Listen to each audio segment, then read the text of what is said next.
नमस्कार दर्शकों, आप देख रहे हैं राजा सिंह के साथ यूपी हिंदुस्तान खबर। हर खबर पे पैनी नजर, आपकी नजर मेरी खबर।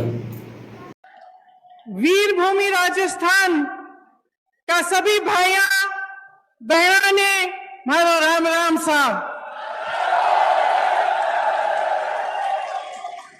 मने विश्वास है कि जोधपुरिया देव जी और धन्ना भगत जी का आशीर्वाद मो है सगला अच्छा हो। दुनिया के कोने कोने से लोग भक्ति, शक्ति, वीरता और अपनायत की धरती राजस्थान में आते हैं। इस धरती को देखने आते हैं, इस धरती के बारे में सीखने आते हैं, यहाँ की पुरानी कहानियां को सुनने आते हैं और ये देखने आते हैं कि यहाँ की वीर और साहसी जनता किस तरह से अपने जीवन के संघर्ष में आगे बढ़ रही है। आपका प्रदेश कर्तव्य, सेवा और वीरता का मिसाल है। इस प्रदेश पर, राजस्थान पर हमारे पूरे देश को गौरव है।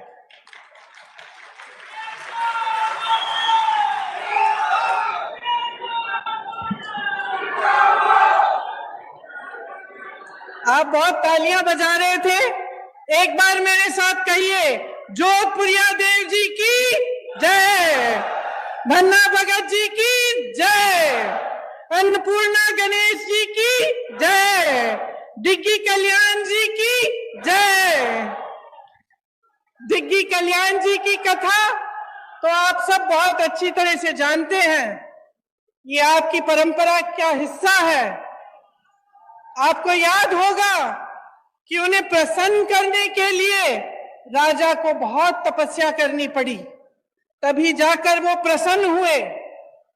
उसी तरह से जो हमारा देश एक लोकतंत्र कहलाया जाता है, लोकतंत्र में जनता ही भगवान होता है, धोती है, जनता जनार्दन है। जनता की सेवा, उसका सत्य, उसका सच्चा अर्थ क्या होता है कि जनता सबसे सर्वोपरि है, परी है, सबसे ऊंची जनता होती है। यही हमारी देश की राजनीतिक परंपरा रही है।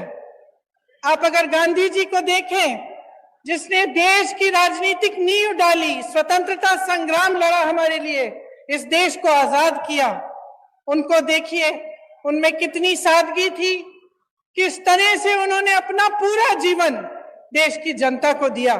हमेशा ये कहते थे कि देश का गरीब सर्वोपरि है।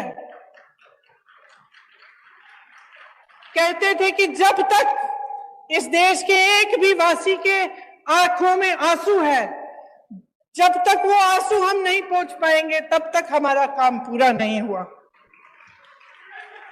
यही हमारी लोकतंत्र की नींव है, हमारी राजनीति की नींव है।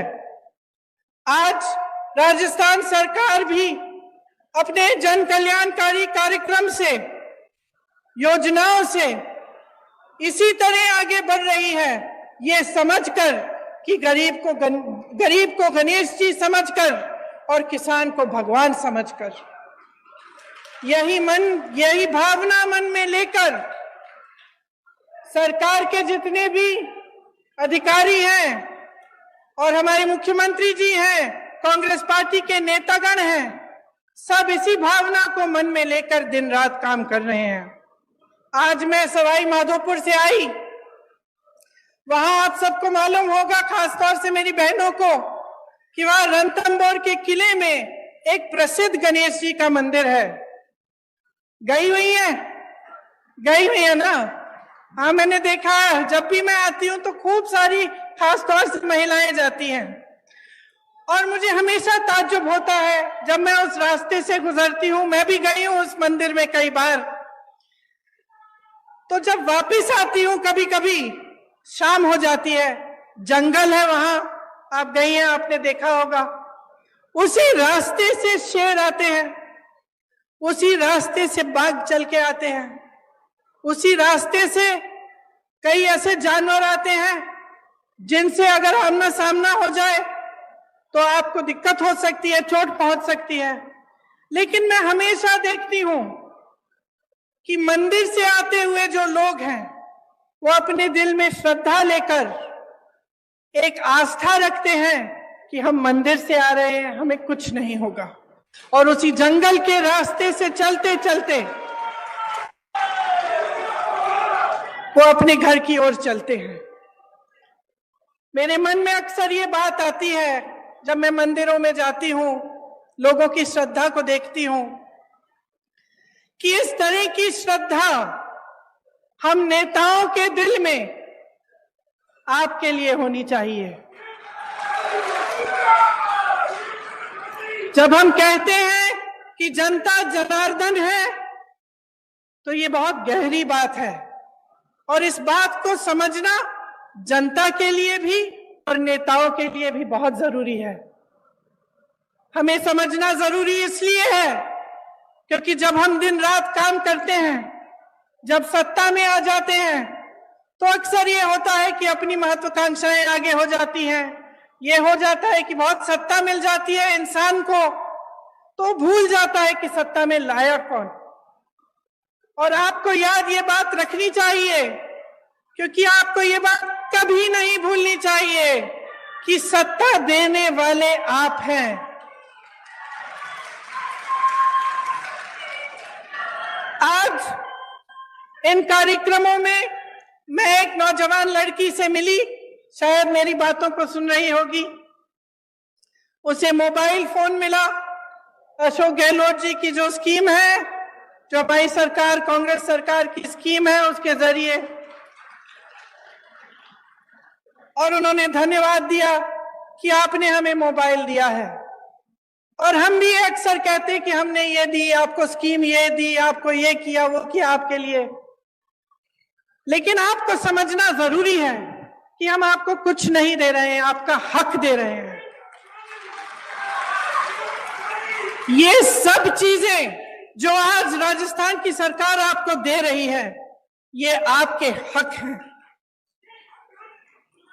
आज देश में परिस्थिति ये है कि देश पर राज करने वाले भाजपा के नेताओं के मन में इतना अहंकार आ गया है कि ये बातें भूल चुके हैं। वही प्रधानमंत्री जो अपने आप को भूमिपुत्र कहते थे, आज करोड़ों के काफिले में चल रहे हैं। अगर आप महंगाई से जूझ रहे थे, महंगाई राहत कैंप से पहले अगर आपके जीवन में अत्यंत मुश्किलें थी, तो ये किस लिए थी? कभी आपने ये सवाल उठाया है कि इतनी महंगाई क्यों? हमें जब रोजी रोटी के लिए कमाने जाना पड़ता है, हमें थोड़े से पैसे मिलते हैं। हम जब दुकान जाते हैं कुछ खरीदने के लिए, मन में शायद बात होगी आपकी, मेरी बहने, कि आज मैं सब्जी बनाऊंगी, दाल बनाऊंगी, रोटी बनाऊंगी, तो आप इस आशा से जाती हैं दुकान की, आपको दो चार चीजें खरीद के आएंगी। लेकिन हमेशा आप वापस आ जाती थी आधी चीजें लेकर। गैस का सिलेंडर आज देश भर में 1000 रुपए का है। कौन खरीद सकता है? क्या आप खरीद सकती हैं? यहां पर राजस्थान की सरकार ने आपको 500 में क्यों दिया है सिलेंडर? क्योंकि देश भर में जो महंगाई है उसकी भाजपा के नेताओं को कोई परवाह नहीं है। जब घर पर कोई बीमार पड़ जाता है, अस्पताल ले जाना पड़ता है, इलाज कराना पड़ता है, तो एक तो बीमारी का टेंशन होता है कि किस तरह से इलाज होगा, दूसरा हम कितने पैसे लगेंगे, तीसरा कि हम कमाएंगे कैसे इनका इलाज कराने के लिए। इसी तरह से कोई घर में एक कमरा बनाना हो, डर लगता है कि कितने का होगा, हमारे पास इतने पैसे हैं कि हम खर्च कर सकते हैं, बारिशें आ रही हैं, पानी चू रहा है ऊपर छत से, छत की मरम्मत करने के लिए आप 10 बार सोचते हैं कि करना चाहिए कि नहीं, हमारे पास शायद पैसे नहीं होंगे। ये नौबत क्यों आई है आज इस देश में कि प्रदेश की सरकारों को महंगाई राहत कैंप लगवाने पड़ रहे हैं। जब पूरे विश्व में तेल की बड़ी बड़ी कंपनियां खूब मुनाफा कमा रहे हैं और यहां भारत में भी, तो आपके लिए तेल इतना महंगा क्यों? आपने ये सवाल उठाया है।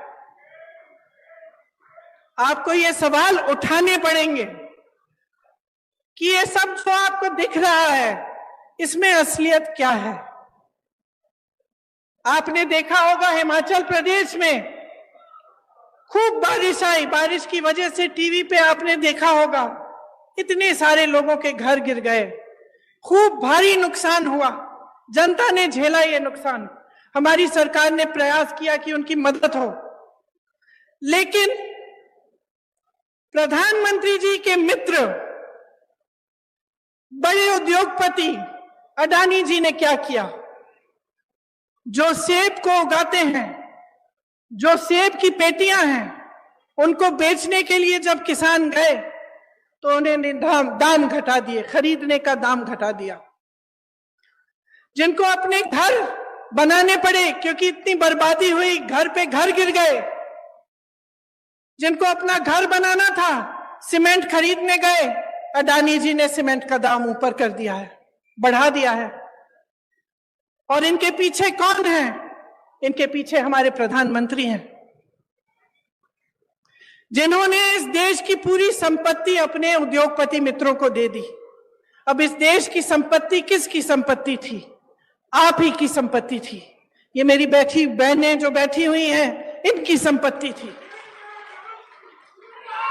आज अगर पुरानी पेंशन के लिए सरकारी कर्मचारी रो रहा है, तो क्यों रो रहा है?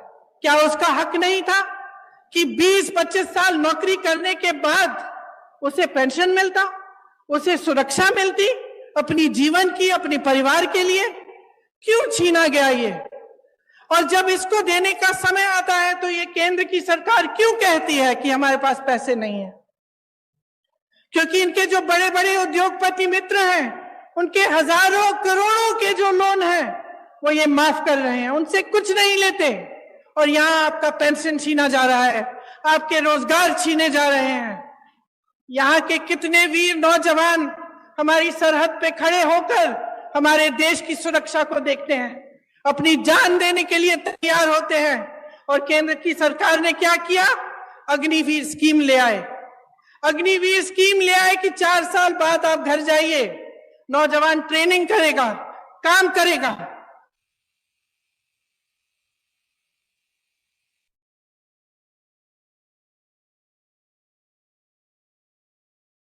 चाहिए था केंद्र सरकार को, वह भी नहीं किया।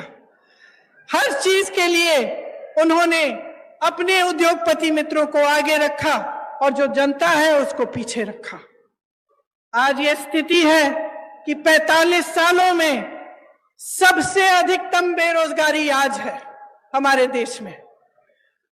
जब आपके सामने चुनाव के लिए वोट मांगने आते हैं तो बड़ी बड़ी बातें करते हैं और अक्सर बीच में धर्म को ले आते हैं, जाति को ले आते हैं, अलग अलग बातों को ले आते हैं जिससे आपके जज्बात जुड़े हुए हैं। लेकिन बहनों और भाइयों, एक बात को पूरी तरह से आप समझ लीजिए, ये चुनाव किसी 2 राजनीतिक पार्टियों के दौड़ में कौन प्रथम आएगा उसका चुनाव नहीं है। ये चुनाव आपके भविष्य का चुनाव है। इसमें सबसे बड़ा सवाल ये है कि आपको आपका हक आपको कौन देने के लिए तैयार है। और मैं दावे के साथ कह सकती हूं कि भाजपा ने 8 सालों में जो सरकार चलाई है इस देश में, उसने आपके हक को बार बार खत्म किया है। जिन बड़े बड़े उद्योगों से आपको रोजगार मिलता था, उन्हें चुपचाप से एक के बाद एक अपने बड़े बड़े उद्योगपति मित्रों को सौंप दिया।